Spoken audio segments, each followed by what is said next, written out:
আমরা ডিপেন্ড করছি, আমরা কথা দিচ্ছি, প্রতিশ্রুতি দিচ্ছি, আমরা এবার জামায়াত ইসলামকে ভোট দেব। আগামী ঢাকা ছয় আমরা দূষণ মুক্ত দেখতে চাই।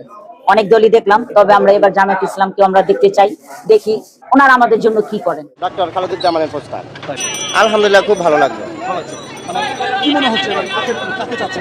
আমরা চাই যে নির্দলীয় মানুষের জনগণের সেবা যারা করবে, মানুষের সহযোগিতা যারা করবে, আমাদের দেশের ভাব নমুনা যারা উন্নত করবে, আমরা চাই তারাই আসে। আসসালামু আলাইকুম ওয়া রাহমাতুল্লাহি ওয়া বারাকাতুহু। সম্মানিত দর্শক, ভিডিওটা যেখান থেকে প্লে করেছেন তাদেরকে অসংখ্য ধন্যবাদ। সম্মানিত দর্শক, আগামী 12 তারিখে হতে যাচ্ছে জাতীয় সংসদ নির্বাচন। সেই সংসদ নির্বাচন ঘিরেই কিন্তু এখন ব্যাপকভাবে প্রচারণা শুরু করছে জামাত, বিএনপি বা অন্যান্য দলরা। কার কত সাপোর্টার আছে আপনারা অনেকেই জানতে পেরেছেন। প্রিয় দর্শক, জামাতে ইসলামকে সনাতন ধর্ম এবং তৃতীয় লিঙ্গের মানুষরা এত পরিমাণ ভালোবাসে, আমি এই ভিডিওটা দেখে বুঝতে পেরেছি। প্রিয় দর্শক, তাদের কিছু কথা আমি আপনাদেরকে শোনাচ্ছি। তারা আগামীতে দাঁড়িপাল্লা মার্কা ছাড়া কোথাও ভোট দিবেন না, এমনটাই জানিয়েছে তারা। প্রিয় দর্শক, আরো কিছু গুরুত্বপূর্ণ আলোচনা করেছে। আমি আপনাদের সামনে কয়েকটা গুরুত্বপূর্ণ ভিডিও দেখাচ্ছি। রিকোয়েস্ট করছি ভিডিওগুলা দেখে আপনার মূল্যবান মন্তব্য কমেন্ট করে জানাতে ভুলবেন না। চলেন আগে ভিডিওগুলা দেখে আসি। আমরা ডিপেন্ড করছি, আমরা কথা দিচ্ছি, প্রতিশ্রুতি দিচ্ছি, আমরা এবার জামায়াত ইসলামকে ভোট দেব। আগামী ঢাকা ছয় আমরা দূষণ মুক্ত দেখতে চাই। অনেক দলই দেখলাম, তবে আমরা এবার জামায়াত ইসলামকে আমরা দেখতে চাই, দেখি ওনারা আমাদের জন্য কি করেন। আমাদের সংখ্যালঘুরা কি আমাদের থাকে না থাকে না, কিন্তু দেখি আমাদের জামায়াত ইসলাম আমাদের জন্য কতটুকু আমাদের মঙ্গল বয়ে আনে, কতটুকু মঙ্গল বয়ে আনে। তবে যাই হোক, আমরা ডিপেন্ড করছি, আমরা কথা দিচ্ছি, প্রতিশ্রুতি দিচ্ছি, আমরা এবার জামায়াত ইসলামকে ভোট দেব।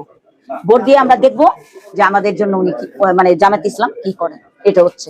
আর আমরা চাই যে, মানে কি বলবো, আমরা তার কাছে আমাদের প্রত্যাশা ছয় আসনটাকে আমরা, উনি যা কথা বলে গেলেন, আমরা সেই 6 আসনটাকে আমরা খুব ভালো দেখতে চাই এবং বলতে যেন পারি যে যত এমপি এসেছেন, কিন্তু জামায়াত ইসলামের যে মান্নান ভাই আসছেন, উনি যা কথা দিয়েছেন, কথা তো মানে সব কথাই তো রাখা সম্ভব হয় না।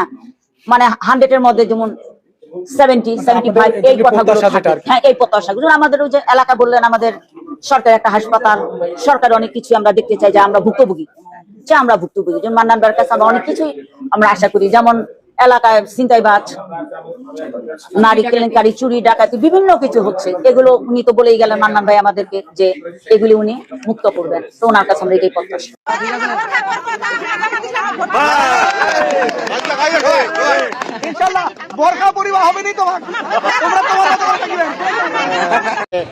ডক্টর খালেদুজ্জামানের পোস্টার আলহামদুলিল্লাহ খুব ভালো লাগলো।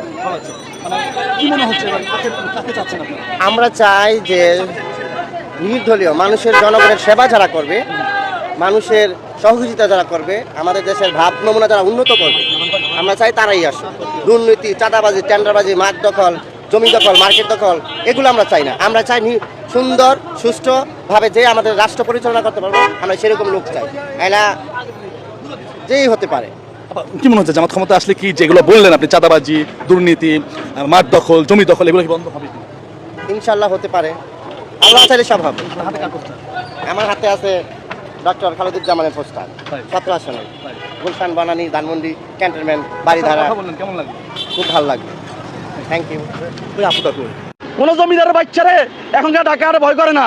আর এই ঢাকা হাটের মধ্যে সবারই স্পষ্ট করে বলে দিতে চাই, এই ঢাকা হাটে যদি কেউ ভুলেও চিন্তা করেন যে আপনারা কোনো একটা কেন্দ্র দখল করবেন, মনে রাখবেন আন্ন করে হিডি কিন্তু এই ঢাকা হাটে জনগণের লই হিডি মালা ভাঙিয়ে এলাম, কোনো কথা চলবো না। আমরা যখন সিল মারবো, সিল মারা গয়না পর্যন্ত আমরা কেন্দ্রে থাকবো। কোনো সান্দা বা সন্ত্রাস, কোনো জমিদারের বাচ্চারে এখনকার ঢাকা হাটে ভয় করে না। অনেকে জমিদার দাবি করে, এরা একটা সময় আসলে ফকিরনি, একটা সময় এদের বাপ মারা এরা ঢাকা শহরে সার্ভিস করে খাইতো, আজকে তারা কয় জমিদার। ওদেরকে প্রশ্ন করবেন যে তোমরা তো জমিদারি দাবি করো, তোমাকে জমিদারি পোতা তোমরা পাইছো কই? তোমরা তো একটা সময় ফকির নিয়েছিলা। এই ধরনের সমস্ত চাঁদাবাজের বিরুদ্ধে আমরা ইনশাল্লাহ ঢাকা হাট নাসিরউদ্দিন পাটোয়ারিকে দেখবেন মানুষ বিপুল ভোটে জয় করবে এবং হাইকেও জয়যুক্ত করবে।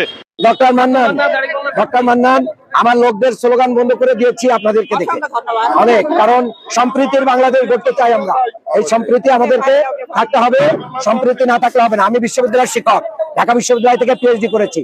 কাজেই আশা করি শিক্ষার আলো এবং ধর্মকে সুন্দর করে উপস্থাপন করা, কেউ যেন অপব্যবহার না করে, সন্ত্রাস করতে দিতে চায় না, আপনাদেরকে কেউ সংখ্যালঘু বলুক এটাও আমরা করতে দিতে চাই না, কারণ সবাই দেশের নাগরিক।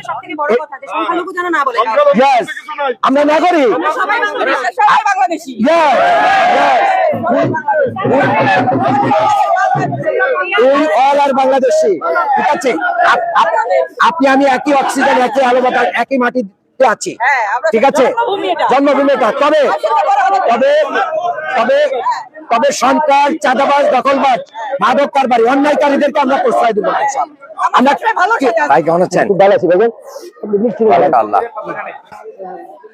দাদা কেমন আছেন? ভালো আছেন? দোয়া করবেন ইনশাআল্লাহ।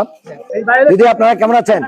ভালো আছেন? ডক্টর মান্নান, আমি বিশ্ববিদ্যালয়ের শিক্ষক, ঢাকা বিশ্ববিদ্যালয় থেকে পিএইচডি করেছি। আমাদের ছোট ইয়াংরা এদিকে আসলে তোমাদের সাথে পরিচয় হই। আমরা দীর্ঘদিন বহু লোকের শাসন দেখেছি, কিন্তু এই যে সংখ্যা লঘু একটা কথা আছে, এটা আমাদের দলের আমির এটা বিশ্বাস করে না।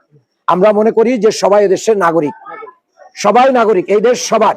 এই যে সংখ্যালঘু বলে তাদেরকে ছোট করে ফেলা, তাদের পরে অত্যাচার করা, নির্যাতন করা, বিভিন্ন জায়গায় তাদেরকে কি করে রাখা, মানে বিভিন্ন ভাবে দাবায় রাখা, এটা আমরা বিশ্বাস করি না। প্রত্যেকেই তার মেধা এবং যোগ্যতা দিয়ে কি হয়ে যাবে, এগিয়ে যাবে।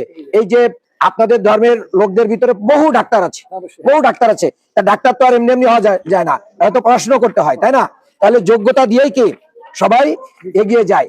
আমরা আশা করি এই জুলাই গণ অভ্যুত্থানের পরে যে মেধার যে মূল্যায়ন সেটা হবে, আর আমরা মসজিদ মন্দির ভিত্তিক আমরা সামাজিক কার্যক্রম গড়ে তুলবো। তাহলে ধর্মের সাথে যত মানুষের সম্পর্ক বেশি থাকবে, সে যে ধর্মেরই হোক, মানুষ তত ভালো থাকবে না খারাপ থাকবে? বলেন, ভালো মানুষ তৈরি করতে হলে ধর্মের সম্পর্ক লাগবে না লাগবে না? লাগবে। এই জন্য আমরা আশা করি আপনারা সেগুলো আমাদের দিক খেয়াল রাখবেন ইনশাল্লাহ। অনেকে বলে যে মানে হিন্দু ধর্মের লোক মানে হচ্ছে অমুক দলের ভোট, আমরা এটা বিশ্বাস করি না। আমরা এবার বলতে চাই যে কৃষ্ণ নন্দীকে আমরা কি দিয়েছি, জামাত ইসলামের পক্ষ থেকে নমিনেশন দিয়েছি। তো জামাত ইসলামের খালি মানে সমর্থক কর্মী হওয়া যায় না, জামাত থেকে এমপি প্রার্থীও হিন্দুরা হতে পারে, ঠিক আছে? এই জন্য আপনাদেরকে বলবো যে আপনারা সর্বদিক দিয়ে এগিয়ে আসবেন ইনশাল্লাহ। বাবা থ্যাংক ইউ। এবারের মার্কার নাম কি? দাঁড়িপাল্লা। এবারের মার্কার নাম কি? দাঁড়িপাল্লা ইনশাআল্লাহ। অবশ্যই মহিলা শোনেন, মহিলাদের ক্ষেত্রে দেখেন আমাদের আমির ডাক্তার শফিকুর রহমান, ওনার স্ত্রী ডাক্তার, নায়েবে আমির ডাক্তার সৈয়দ আব্দুল্লাহ মোহাম্মদ তাহের, ওনার স্ত্রীও ডাক্তার। আমি আপনাদের প্রার্থী, আমার স্ত্রীও বিশ্ববিদ্যালয়ের শিক্ষক, সেও পিএইচডি করা, চাকরি করে। সো দ্যাট আমরা নারীর উন্নয়নের পক্ষে আছি। যারা বলে যে আমরা আসলে কেউ বাইরে বেরোতে পারবে না, তাহলে এই যে বিশ্ববিদ্যালয়গুলোতে আমাদের মেয়েরা ভোট দিয়েছে, সেই বিশ্ববিদ্যালয় কি মেয়েদের লেখাপড়া বন্ধ হয়ে গেছে? মেয়েরা কি পরিবর্তন হয়ে গেছে? না, পরিবর্তনটা নিজের ব্যক্তিগত ব্যাপার, কেউ চাইলেই কি করে দিতে পারে না। ধর্মের সাথে যত সম্পর্ক থাকবে মানুষ আস্তে আস্তে ভালোর দিকে যাবে, কিন্তু জোর করে কাউকে কি করে দেওয়া যায় না, পরিবর্তন করা যায় না। সবাই দোয়া করবেন, সহযোগিতা করবেন। নির্বাচনে ভোট অতীতে যাদেরকে দিছি তাদেরকে এবার আর দিব না। শুধু আমি না, আমার পুরো ফ্যামিলি, তাদের মন চেঞ্জ হয়েছে। কেন? অতীতে আমরা যাদেরই ভোট দিচ্ছি তারা সবাই দুর্নীতির শীর্ষে সবাই চলে গেছে, আমার টাকা নিয়ে বিদেশে পাচার করছে। জাতীয় পার্টি বলেন, বিএনপি বলেন, আওয়ামী লীগ বলেন, সবাই সব সাপের একটাই বিষ। তারা ধর্ষণ করে একই ভাবে, একই কায়দায়, তারা চাঁদাবাজি করে একই কায়দায়, খালি নাম আওয়ামী লীগ বিএনপি। এবার আল্লাহ পাক যদি চায় আমি জামাত ইসলামের ভোট দিব ইনশাল্লাহ। প্রিয় দর্শক, এই যে তাদের কথাগুলো শুনেছেন, তারা যে কথাগুলো বলেছে, তাদের কথা আপনাদের কাছে কতটুকু ভালো লেগেছে অবশ্যই কমেন্টে কমেন্ট করে জানাবেন। আগামীতে কাকে প্রধানমন্ত্রী হিসাবে দেখতে চান সেটাও আপনারা কমেন্ট বক্সে কমেন্ট করে জানাতে ভুলবেন না। প্রিয় দর্শক, এই ভিডিও থেকে আমি বিদায় নিতে যাচ্ছি। পরবর্তী কোনো একটা ভিডিওতে আপনাদের সাথে দেখা হবে। আসসালামু আলাইকুম।